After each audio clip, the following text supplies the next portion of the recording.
welcome to EJH British Cars, and today we're going to do another tool review. And today we're going to do a review of the Chicago Electric, which is Harbor Freight, 240 volt spot welder, item number 61206.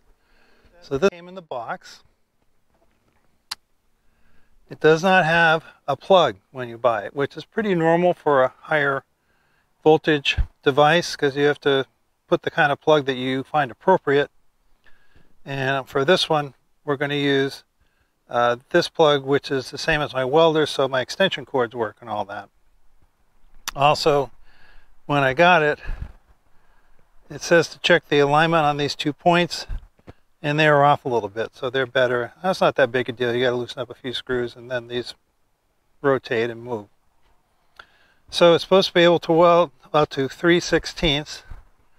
So I've got a couple of test samples here. Here's a pair of 14 gauge pieces of sheet metal.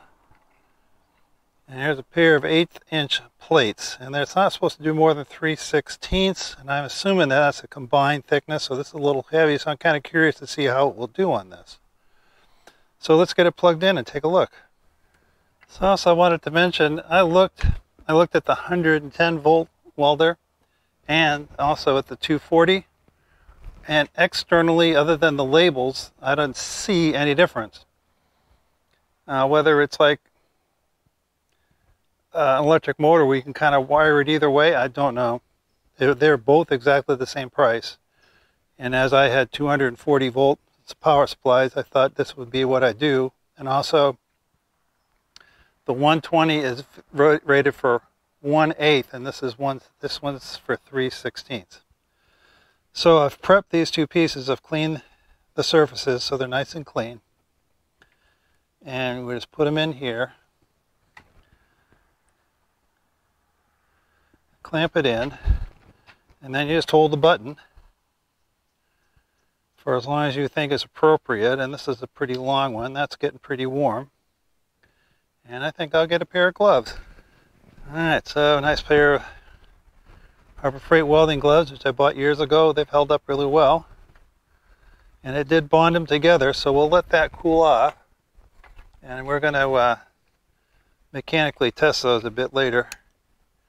So here's a pair of 14 gauge tabs. And again, I put them on the grinding wheel and cleaned them up a little bit. So this is well within its capacity. And we put it in. It's just a switch underneath the handle here. And that's pretty normal for it to spark a bit. There we go. You can see it actually dimpled the metal pretty well. I went for a pretty long weld on that. Normally,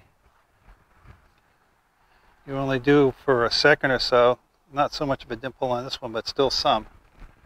So, I've got a spot weld cutter. I think we'll put that in. Put these pieces in a vise and see how strong they are.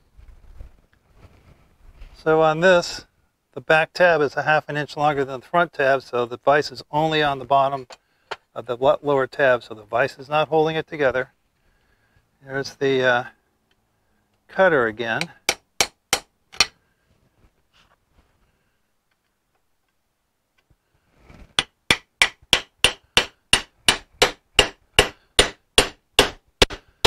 I'd say that was holding very well.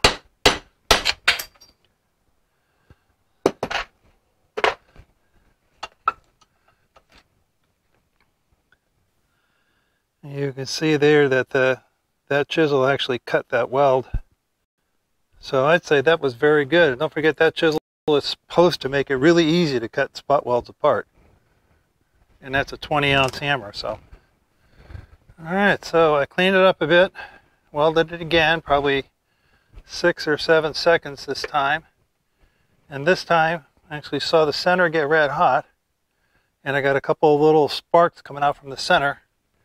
So I tried that. So again, we're only clamped on the one piece of steel. And we'll see if... And again, this piece is actually supposed to be too heavy for this welder. But as you can see, it has truly welded those together. There we go. So you can see it's got about almost a 1/4 inch weld on that, and it took quite a bit on the welder to do it.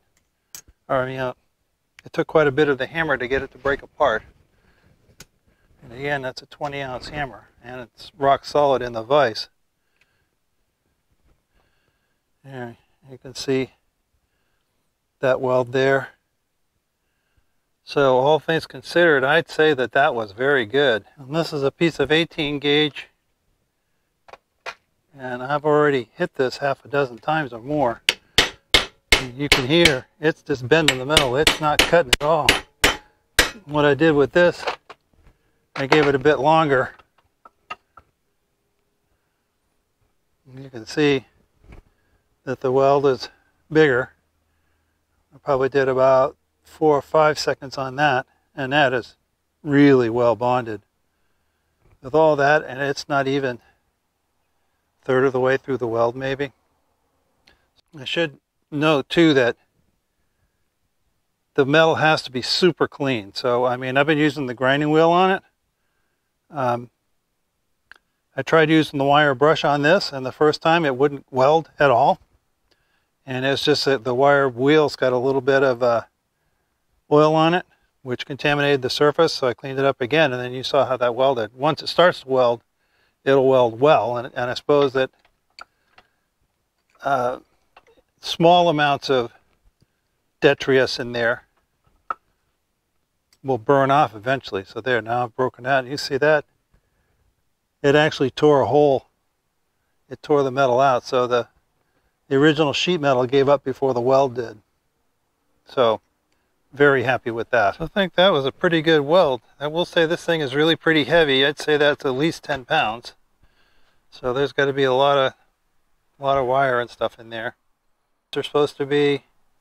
It did come with a pair of spare tips, and of course you can dress these. They're copper, so you can dress them with a file. So overall, I'd say pretty good. So, works pretty good. It was California, $149, of course, plus tax, obviously. I will say that normally most of the coupons, discount coupons for Tool Club members are not applicable to welders and tool cabinets, though I did get one the other day that this would have been applicable to. Unfortunately, I had already bought it. Could have got another 10%. But at $150, that's not bad. It was about 10 bucks for the plug. And again, you need to know what kind of plug you're going to use.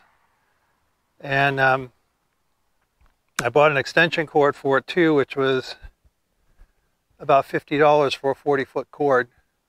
But to get up to the lift, I need that, and it was cheaper than trying to run another circuit. And of course, this has about a 6-foot lead on it, and that's not all that much. I mean, if you were working on a table, it would be plenty. But, you know, working on the car, and my intention is to spot weld the rocker panels and whatnot on, and I'll need to move around the car, so having an extension cord is really pretty good. Of course, you want to watch that the longer the extension cord, the more power drop you get. So it did seem to really help to leave these together long enough that they glowed red. That really made that nice tight clip, which was 3 or 4 seconds. Anyway, don't forget to like, subscribe, and comment, and we'll see you next time.